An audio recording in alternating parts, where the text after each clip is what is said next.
अस्सलाम वालेकुम। टॉपिक है डिफ्यूजन एंड एफ्यूजन। ये क्या होता है? डिफ्यूजन को देखते हैं हम। फॉर एग्जांपल हमारे पास दो गैसेस हैं, हमने उसको जो है वो पार्टीशन से अलग अलग हमने उनको स्टोर किया हुआ है। फॉर एग्जांपल इस तरफ जो है वो हमने ऑक्सीजन को स्टोर किया हुआ है, दरमियान में पार्टीशन है, जबकि इस तरफ बेशक नाइट्रोजन ले ले या NO2 ले ले, जो भी गैस ले ले, NO2 ले ले। अब क्या हुआ है कि हमने जब इन गैसेस को सेपरेट किया हुआ है तो पार्टीशन है, तो अगर हम ये पार्टीशन को हटा दें तो क्या होगा इसे? अगर हम ये पार्टीशन को हटाएंगे तो क्या होगा कि ये दोनों गैसेस जो हैं ये रैंडम मोशन करेंगे।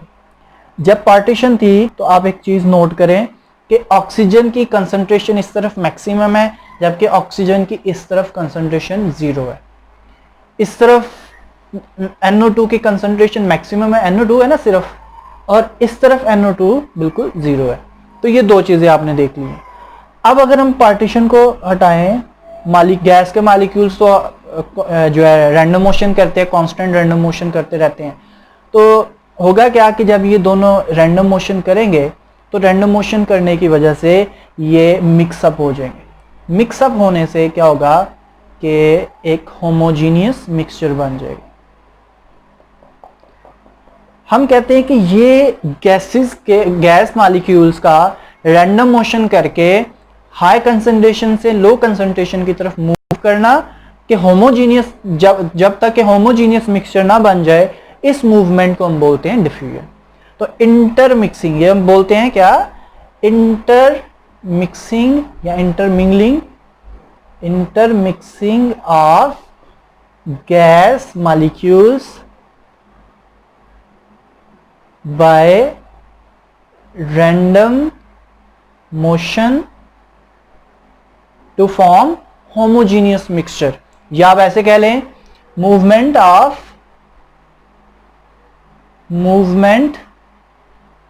of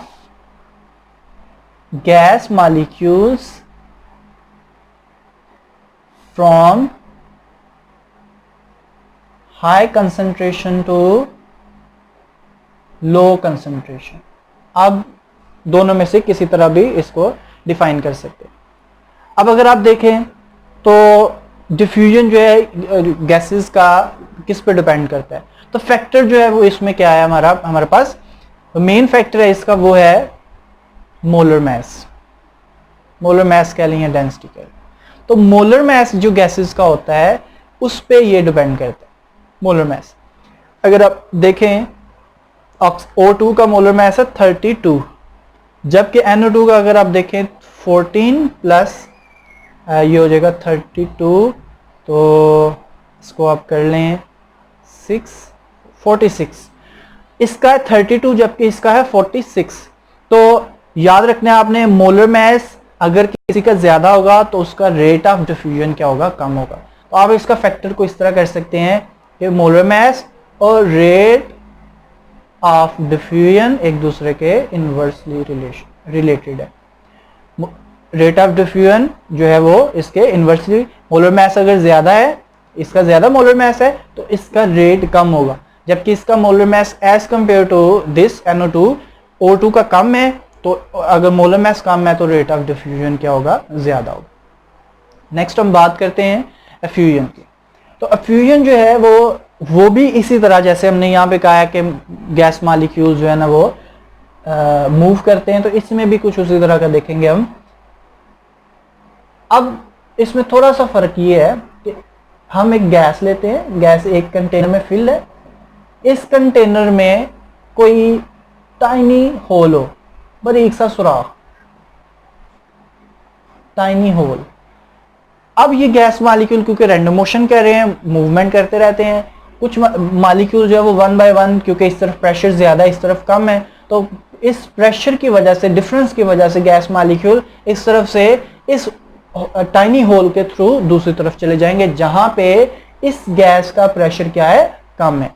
तो हम कहते हैं कि हाई कंसंट्रेशन से किसी भी गैस का हाई कंसंट्रेशन से लो कंसंट्रेशन की तरफ मूव करना थ्रू आ टाइनी होल, इसको हम बोल देते हैं एफ्यूजन। तो मूवमेंट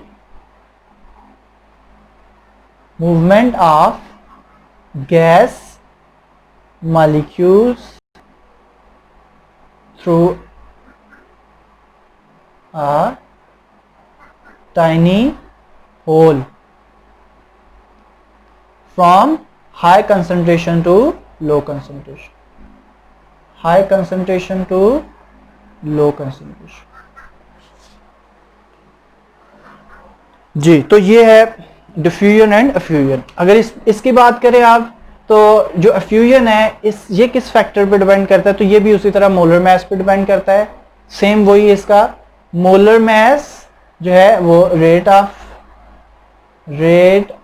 एफ्यूजन जो है वो भी उसी तरह डिपेंड करता है। सेम इसमें भी हम कह सकते हैं कि अगर किसी गैस का मोलर मास ज्यादा है तो उसका रेट ऑफ एफ्यूजन क्या होगा, कम होगा, और अगर मोलर मास जो है वो कम है तो उसका रेट ऑफ एफ्यूजन ज्यादा होगा। जैसे H2, इसका मोलर मास है 2.016 ग्राम, O2 का है 32 ग्राम। तो इन दोनों में से जो हाइड्रोजन है वो क्या करेगी, वो फास्टर मूव करेगी एज कंपेयर टू ऑक्सीजन, जल्दी फ्यूज करेगी।